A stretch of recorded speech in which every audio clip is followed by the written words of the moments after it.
중국이 난리 났다. 이게 무슨 말일까요? 일단 이 지표를 먼저 보시는 게 더 이해가 빠를 것 같습니다. 22일입니다. 22일. 22일 기준 코로나 신규 확진자 수입니다.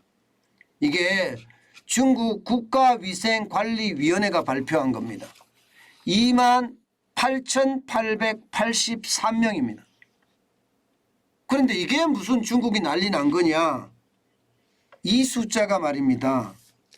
지난 4월 13일 그러니까 코로나가 한창일 때죠. 4월 13일 기록을 했던 29,317명과 비교를 해보면요. 434명밖에 차이가 나지 않습니다. 434명이요. 이때 말입니다. 이 4월에 중국에 무슨 일이 있었죠? 이게 상하이까지 봉쇄를 했잖아요. 상하이까지. 상하이는 중국의 2대 도시예요. 그런 큰 도시를 완전히 봉쇄시켜버렸습니다. 도로에 차가 못 다니게. 사람은 생필품만 사는 사람만 왔다 갔다 할 수 있게끔 하고 대부분 못 다니게 막아버렸어요. 그래서 세계 경제가 얼마나 어려워졌는지 아마 여러분들은 아실 겁니다. 그런데 지금 11월 22일 현재 이게 다른 곳에서 이야기하는 것도 아니고 중국 국가위생관리위원회가 이야기하는 것으로 보면 오 이제 심각하다. 게다가 말입니다. 중국 이게 질병통제국에서는 뭐라고 이야기했나 하면요. 여러분 이 이야기가 굉장히 중요하게 전 생각이 됩니다. 유동인구가 많은 대도시에서 감염자가 확산하고 방역 인력과 자원 부족으로 예방과 통제의 어려움을 겪고 있다 이렇게 이야기했습니다. 와, 중국은 웬만하면요 자인하지는 않습니다. 스스로 인정하지는 않습니다. 그런데 지금 코로나 상황을 인정했습니다. 그러면서 말입니다. 중국 내 코로나 감염자가 더 확산한 것은 아니냐 하는 그런 우려감도 커지고 있고요. 그러면서 통제가 이제 어렵다는 이야기를 스스로 인정한 그런 사례라고 볼 수 있는 겁니다. 저는 이것이 결국 말입니다. 세계 시장에 영향을 줄 수밖에 없다고 생각을 합니다. 지금 현재까지 중국 전역을 보면 신규 확진자가 가장 많은 지역은 광동성입니다. 8,311명이에요. 그리고 충칭시입니다. 6,943명이고요. 심지어 베이징은요 1,486명입니다. 굉장히 많이 늘어나죠. 이러다 보니까 말입니다.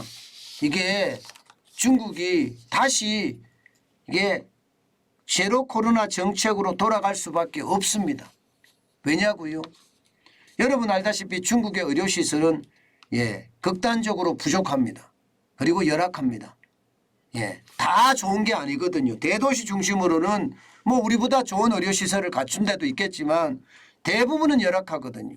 만약에 이게 전국적으로 번졌을 때는 아마 우한 폐렴이 번졌을 때와 유사한 그런 사태가 벌어질 수도 있을 겁니다. 그렇기 때문에 지금 중국은 바짝 긴장하고 있습니다. 기본적으로 식당 내 취식 금지령을 내렸습니다.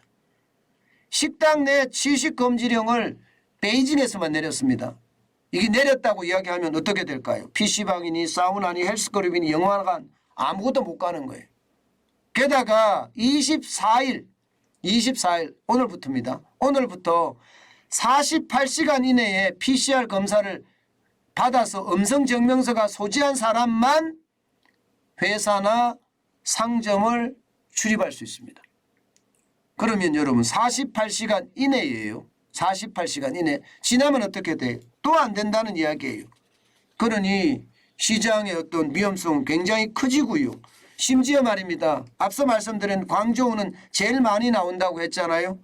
11개 구를 봉쇄해버렸습니다. 아예 여기는. 쇼핑몰이든 음식점이든 모두가 재택근무해 하면서 봉쇄를 해버렸습니다. 그러니 시간의 어떤 분위기는 굉장히 심각해졌고요. 심지어 도시 간 인적 교류조차도 사실상 중단됐습니다. 그동안 말입니다. 중국의 방역 당국이 방역 완화 정책, 위드 코로나 정책을 실험을 했거든요. 이것조차도 전면 중지됐습니다. 이렇게 되면 중국 전역에 이게 도시 봉쇄령이 세워질 수도 있고요. 이미 많은 도시에서는 봉쇄령이 나왔지만 말입니다. 예, 그만큼 이게 확진자가 나오면 아마 굉장히 어려워질 거예요. 여러분 이거 보세요. 예, 하룻밤 자고 났더니 실제로 말입니다. 펜스가 쳐져 있습니다. 아예 못 나가게 막아버렸어요. 아파트 입구입니다. 아파트 입구. 아파트 입구를 아예 이렇게 막아버렸어요. 못 나가게. 그 정도로 말입니다. 지금 제로 코로나 정책으로 다시 가는 것은 아닌가 그렇게 지금 이야기가 나오고 있거든요. 자, 이렇게 됐을 때 세계 경제 괜찮을까요? 저는 세계 경제가 괜찮지 않다고 생각합니다. 제로 코로나 정책이 다시 옛날처럼 아주 정밀 방역까지는 저는 갈 거라고 생각은 안 해요. 예, 그렇지만 중국은 속성상 한번 통제를 하기 시작하면 이게 내려가면 내려갈수록 더 강해지는 게 이게 통제의 어떤 그 관성이거든요. 그런 걸 따지면 말입니다. 이게 대도시 중심으로 통제가 또 되고 있고 이것이 중국 경제 전체의 어떤 뭐라 그럴까 침체로 이어질 수도 있다고 생각이 들고요. 그렇게 되면 전 세계에도 지금 수출을 제대로 못하는 그런 사태가 벌어질 수도 있습니다.